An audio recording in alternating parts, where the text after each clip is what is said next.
Loredana Brati të shtunën ka organizuar një festë të madhe për ditëlindjen e saj. Ish-banore e edicionit të 4 të shtëpisë më të famshme në Shqipëri bëri një festë të madhe ku kishte shumë të ftuar, mes tyre dhe ish konkurrent të shtëpisë më të famshme në Shqipëri. Një ndër ta ishte dhe Shkollxeno Ruçi, i cili në Instagram postoi shumë foto dhe video nga kjo festë gjigande. Madje në një video të postuar në Insta Story, ai shfaqej teksa i hidhte lek Loredanës, e cila ishte duke kërcyer. Por së fundmi, ai ka bërë një tjetër postim ku me sa duket është shfaqur i penduar për paratë që ka hedhur. Ish-banore ka publikuar një fotografi tjetër me vajzën e ditëlindjes dhe i kërkon që t'i kthejë të paktën gjysmën e parave, pasi ka hedhur shumë nga pija.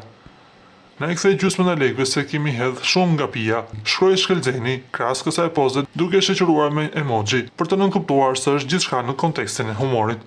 Na do të rikujtojmë se në të njëjtën festë ka qenë dhe Xheni Rafetao dhe Igli Tako, ku kjo e fundit u tha se u largua nga eventi për shkak të saj.